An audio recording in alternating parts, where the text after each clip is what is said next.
And thanks for staying with us here on The Pulse. The opposition National Democratic Congress will this weekend head to Congress to elect national executives.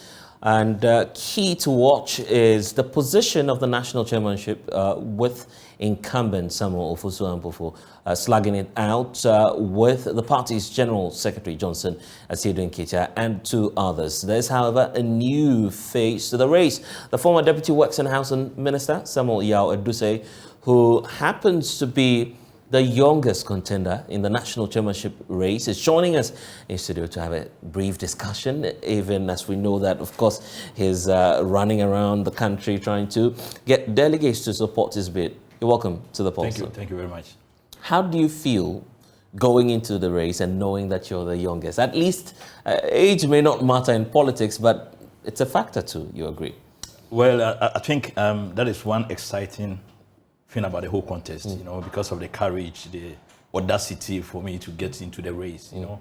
But it's not so surprising to me because I don't see anything so serious about it, you know, because I started the politics early. Right. I've gone through the ranks from branch executive to ward executive, constituency executive, 2 times parliamentary candidate, became deputy minister, Ashanti region, deputy minister, works and housing, organized party elections at various levels. So I've played role in the various competencies in the party in terms of elections, campaign, strategies, and all that. So I don't think I've led most of their campaigns. Some of these guys who are contesting, I've led their campaigns. So I'm more exposed when it comes to some of these things. And so to be the youngest among them is quite exciting, but you've got to prove to people that you are in a good position to, you know, handle the mantle, to be able to do the job. You understand? And that is what I'm going to tell the delegates at the base. Do people walk up to you to say, well, we don't feel you've been around long enough in the NDC?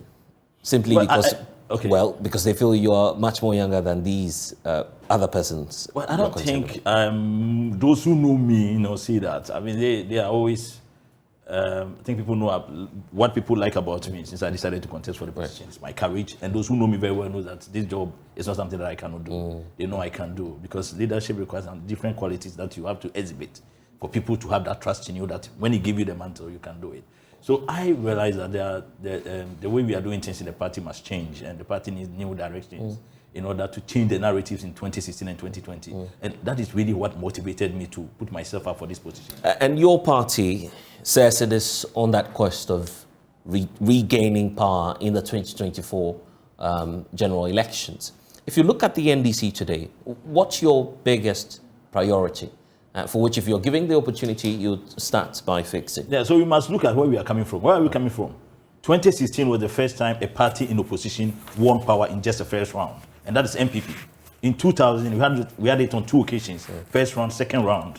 In 2008, we had it 3, first round, second round, and we ended up in time. Right. So 2016 was the first time a party in opposition won elections in just the first round. And it's not the first time a party in power in our second term, in our 8th year, we had the opportunity to present the incumbent president as the flag bearer. And we had 44%, and we did not collate, we did not get our results. This happened under the stewardship of the General Secretary, Mr. Johnson Asiedu, and the Chairman of Oswampofo. In 2016, the General Secretary, Mr. Johnson Asiedu, was the chairman of the campaign. The chairman now was the first vice chairman and director of elections. We got 44% with a sitting president as the flag bearer, without the elections, the results to show. Fast forward to 20. And you say, we'll come to 2016, and you say partly it's because of their faults? Yes, because the chairman of the campaign was the General Secretary. And then the director of elections, he's in charge of whatever happens with the elections, was the current chairman, and he was the first vice chairman. So it happened directly under their stewardship. So they had this opportunity to present an incumbent president in unprecedented under the Fourth Republic. And they missed that opportunity. We did not get the results. You didn't have the results? We did not have the results. I went around and I said, well, nobody was able to provide me the results. Fast forward to 2020, the vice chairman, the first vice chairman of Oswampofo, became the chairman. And the General Secretary maintains position as the General Secretary. Nothing changed much. We went into the elections. We did not win. We did not get the results. There are 2 separate 2 consecutive elections. Okay, 2 separate post-mortems that we need to conduct. 2016, your party was suffering, I mean, as experts would say, from the natural 8-year political cycle. You didn't feel that was much of a big factor that affected the NDC Every at the election is special. now we're going to have 2024 elections, is different from what happens in 2020. You got to prepare, because that is why we go into... Yeah, but in 2016, you agree that your party had been in power for 8 years. No political party in the Fourth Republic had stayed on beyond the natural 8-year cycle. So it could have been a factor. No, I don't think so. I don't think so. I would take it from, okay, in 2020, in 2020, what happened that we did not get our results? We have had that kind of prediction in some jurisdictions like the United States. But it happened that one party did not go beyond 8 years.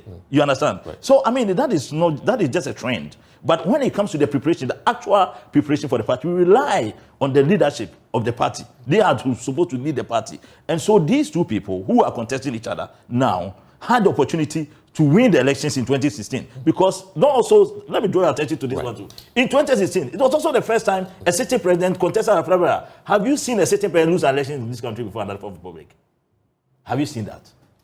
Have you seen a sitting president contesting as the flabbergasted for the party in government losing an election under the Fourth Republic? But it happened.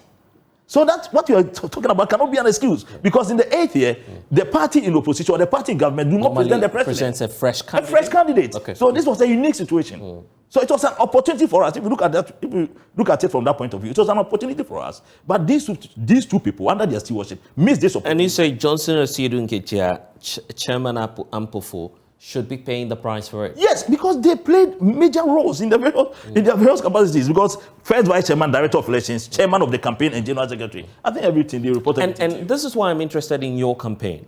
When you move around and across the country, you speak to delegates. What do they tell you? What kind of hope or otherwise do they give you? A reason for which you've not backed down, issue a statement and to say, well, I don't feel I'm in the race. Yeah, because I tell them where we're coming from 2016, and then we came into 2020. We lost the elections. The current leadership missed the opportunity to unite the party, to reorganize the And they agree with you? No, yes, they agree with me. To reorganize. I mean, I think I'm not going out with the message of I'm going to give you presidential stuff, I'm going to give you this, I'll take you to America. No. These are when you are in government, you do this kind of campaigns. When you are in opposition and you want to win power, you talk about issues that will put you in the right position to win power. And that is what I'm talking about.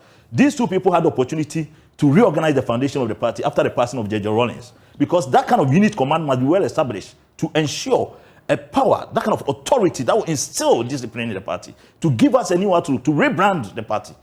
They had the opportunity, 2021, 2022, they did not do anything about it.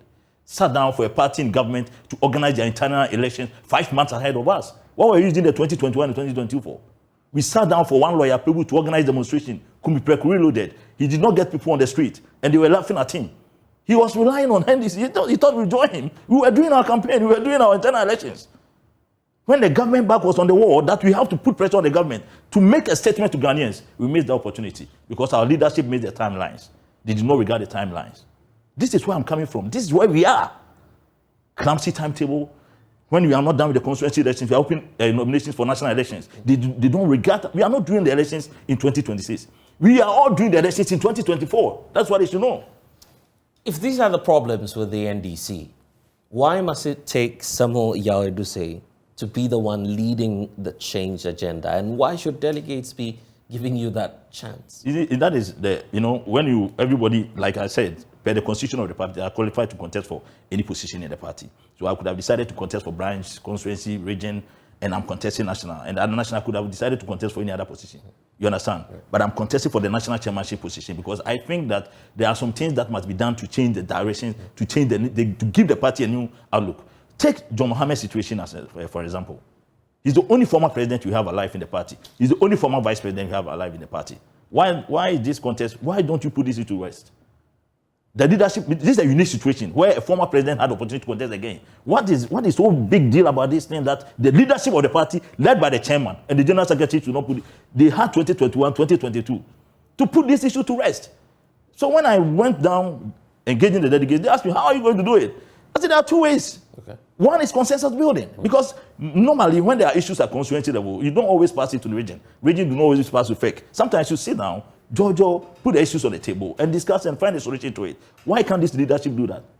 And they are enjoying it. This is Dufour, this is Muhammad, and they are enjoying this. You understand? Oh, it's setting in? They are enjoying. No, they don't have to. The factionalism is setting in? Because where we are, we have to think about the reorganization of the foundation of the party with John Mahama in focus.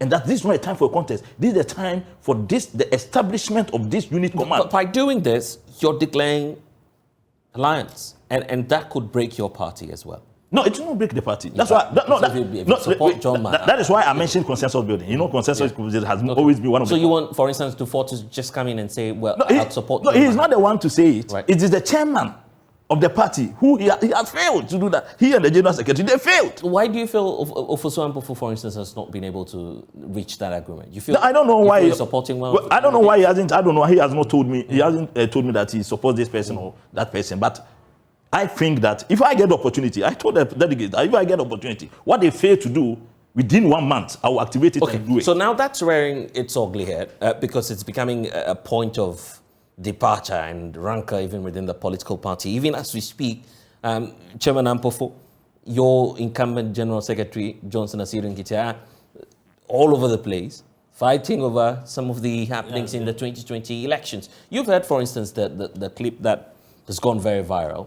Appears to be the very unfortunate, very disgusting of Johnson Asiru Nkitia. He's also in that race. First of all, do you believe the contents in that tape? Very unfortunate, very disgusting, annoying. You know, very embarrassing that this leadership, these people, these two personalities who have benefited immensely from the party will pay the party back this way. That was embarrassing. Took us to court without results. Mobilized people to get to the streets. They were beaten. These are the kind of people who wants us to vote for them on 17th December. Yeah, but Asiru Nkitia says it wasn't his fault. It wasn't his fault. It was whose fault? He was the general secretary, the CEO of the party. What is he taking us for? Okay, you know what? Let's listen to Johnson Asiru Nkitia briefly. The tape I'm talking about, for those of you who haven't heard about it, so we can get his thoughts on it very briefly. I know that your coalition, the system of the bar said, and you robust and strong fire coalition. Your coalition 5 regions now, or say are crashing. He told us the system was strong and robust. However, after collating the results for 5 regions, the system crashed. Results, at the right time, said, let me challenge the track.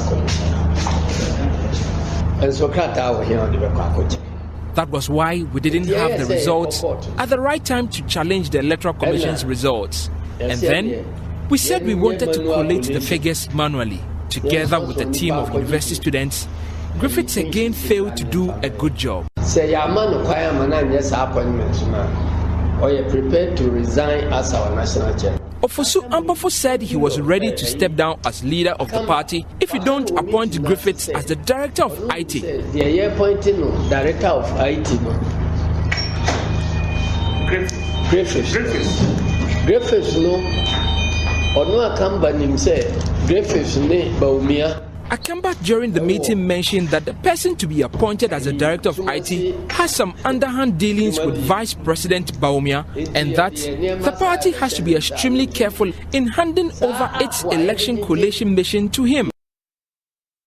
Some of the issues that Johnson Asiru Nkitia touched on. You see why we couldn't collate our results?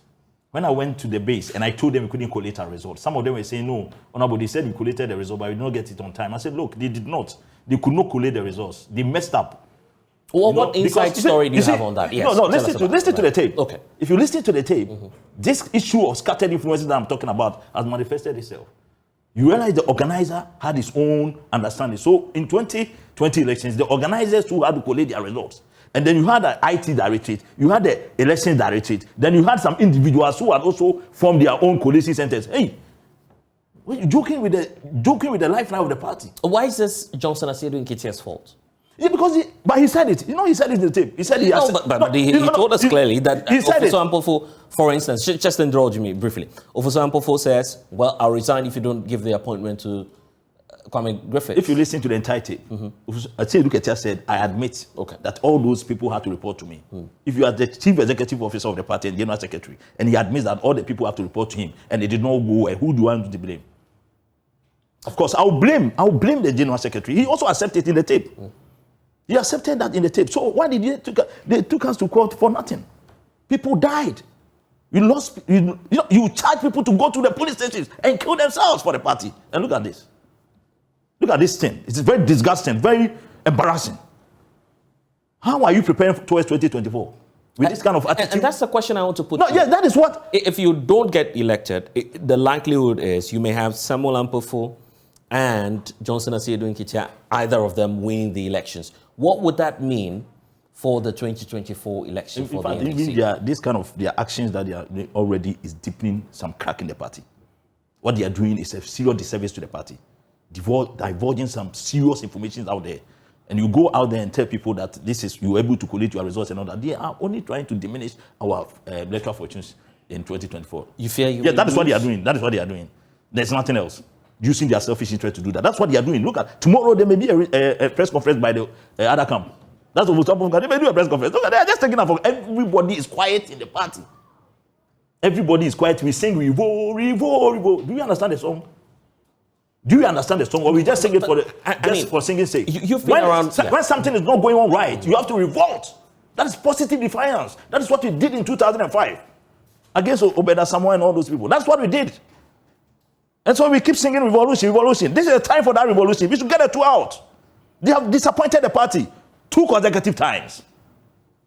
And still deepening the crack in the party. And we are watching as if everything is normal. I will not sit down.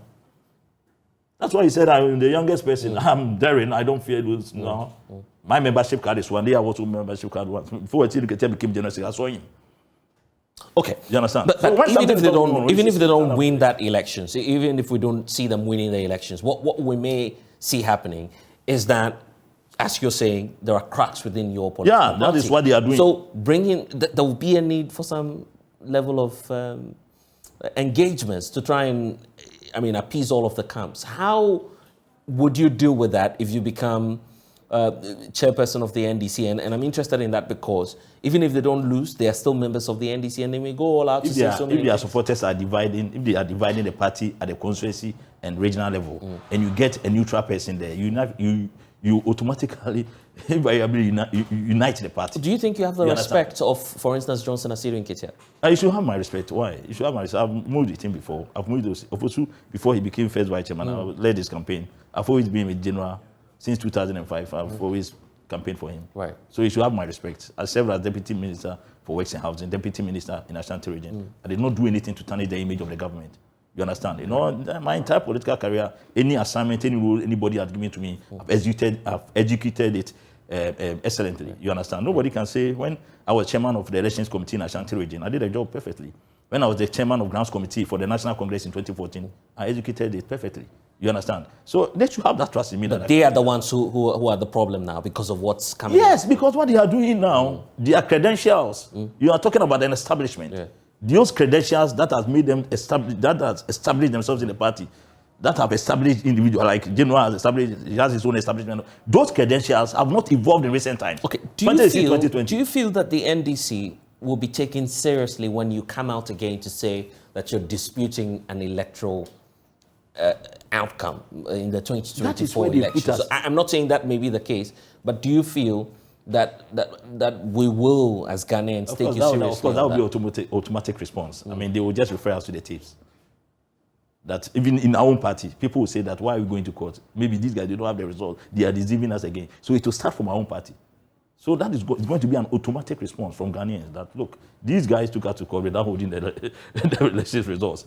But if you maintain any of them there, and they go out there to speak to anyone, nobody will believe them. Should the NDC apologize to the people of Ghana? I say, look, some people should apologize to the NDC. Really? They should apologize to NDC.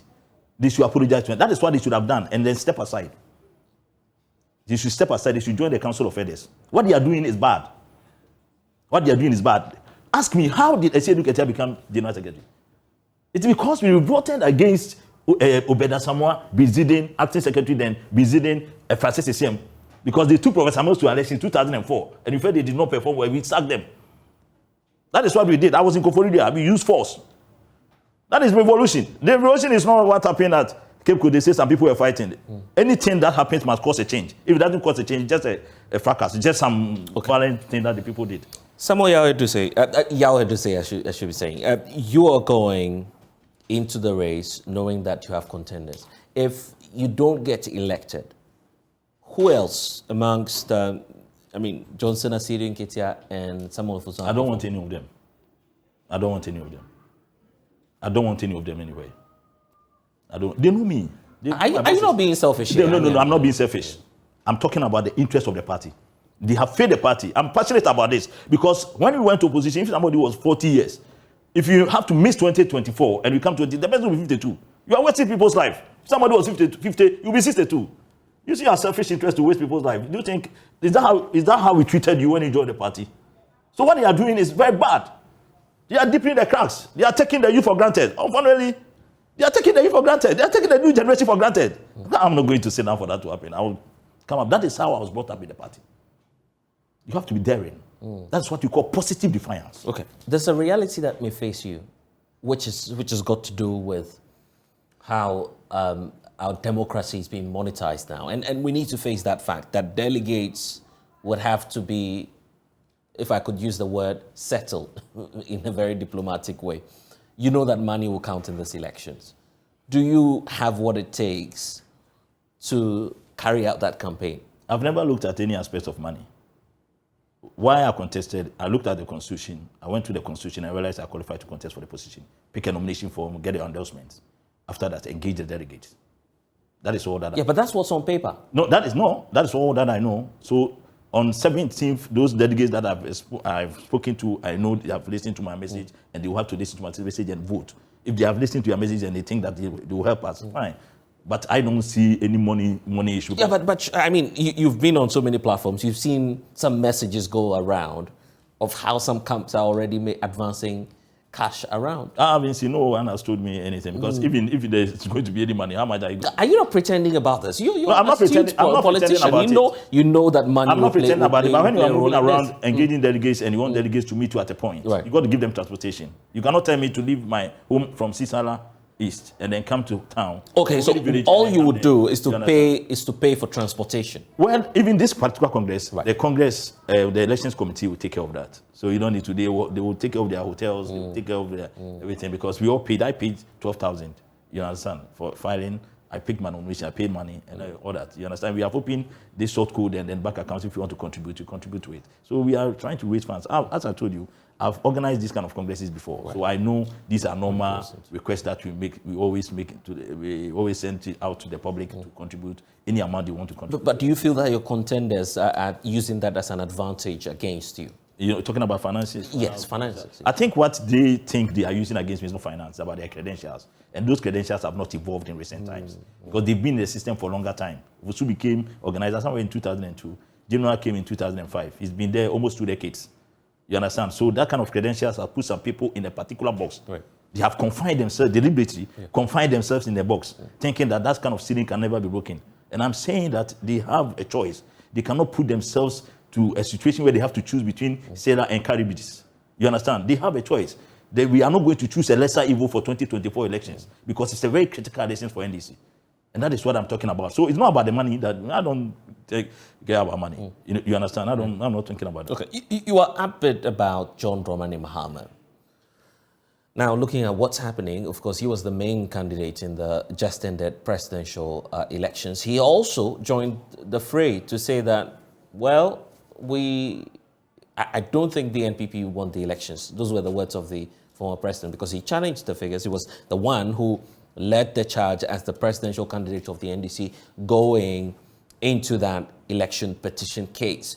Would you expect the office of the former president, or at least the president himself, former president, I should after say, listening to apologize to the people of Ghana? After listening to Senuketi's tape, I know the former president will be very disappointed. Because now, you don't have a flag bearer. We are putting the party in shape, then we get the flag bearer. So when the flag bearer comes, he meets the party, where the party is led by the chairman. So the chairman invariably will have to put the party in order and then make things easier for the flag bearer.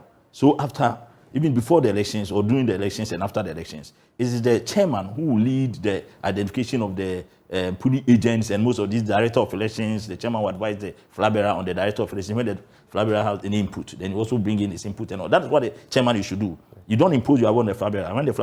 When you get the flag bearer, he becomes the leader. So for instance, if I have appointed the director of elections, I'm a chairman, and I have appointed director of elections, and we get a flag bearer, and the flag bearer comes and tell me, no, I have my reservation about this. I have to listen to what he's saying. You understand? Yeah. And so when you put yourself together like that way, you can drive the party. Yeah, but I asked the direct question. No. What do you expect John Mahama, who was the lead petitioner. No, that is what I'm coming to at. do. Yes, that is what I'm precisely. Yeah. So they are the ones who have to brief the flag bearer, because the flag bearer can never be anywhere. So the chairman of the party, you are the one who everything, and the secretary, they are the ones who receive. You know, as Educator said that they all had to report to him. So after they had reported to him, then he will go to the flag bearer and tell the flag bearer, these are what we have. So the flag bearer will listen to what they tell him and then present it to the public. You understand? So, but from the tape, it tells me that they misinformed the flag bearer, which is a very serious disrespect in the highest order. It should get them out. What do you expect John Dramani Mahama to do? I guess that question is much more clearer now. Well, I think if I had put myself in the shoes, already they have allowed this kind of contest, people just trying to say some whatever about him. But I think that if I put myself in the shoes in the first place, if I were him, I would be disappointed for what has come out. You understand? And so I don't know how I expect that he should come out and say, I am very sorry because my chairman and secretary misinformed me. When the secretary had already come out and talked, what do you have to say? You have to keep quiet and then watch what is happening. And he shouldn't get himself involved in these internal elections, which he has really already, his office has already issued a letter to that effect that he's not, he doesn't support any of them. He doesn't support me. Okay. He doesn't support the city. He just wants to be neutral. And if I'm very happy when he issued that statement. Right. Yes. Yeah. He should just. Okay. All right. We need to go, but I'm sure you have a special message for delegates of the NDC and your grassroots supporters, who you say many of them are not even happy right now, based on what's happening. What will be that special message that you? The message is very simple. We should revolt. They should know, they should understand what we call positive defiance. Right. When things are not working rightly, stand up to it. That is NDC. Stand up to it. Don't fear anyone. And on Saturday, 17th December, that is what we expect to happen. If these two people have disappointed and deepened the clash in the party, let's get them out. Let's be bold. Let's be bold and get them out. And then get a new direction, a new phase, fresh ideas for the party. Do you have any expectations of yourself? In terms of the range, percentage, how much? Well, I am. You have a target to meet, I haven't done a comprehensive. You don't seem confident, are you? I seem confident. Right. I haven't done any comprehensive survey. But looking at the region that I represent, from Ashanti region, alone, with 47 constituencies, I think I should be hopeful. You understand? After my engagement with the constituents and then. So let's say you're winning these elections by over 40% of the votes? Well, to be realistic, I mean, it can't be that high, but you need just the highest number to go through, you know. So that is what I'm looking for. But it's a win for you? It should be a win for me. Your number on the ballot? Number one. Oh. I'm number one on the ballot. So you're hoping to be number one at the end of the day? Yeah, somewhere. I'm number one. Number one. You don't seem to be giving chance to, I mean... But they have failed on 2 consecutive times. They have failed, so why do I have to give them? Me, my concept is that when you are given a chance and you opportunity to serve and you fail, get out. That is all. That's the man for you. He's the youngest, but of course, Samuel Yaw Aduasei says he's going in for the race and he will be the winner at the end of the day to become the chairperson of the opposition National Democratic Congress. But we're still looking up to that weekend and we'll give you the very best of coverage as the NDC goes for its national delegates Congress. Of course.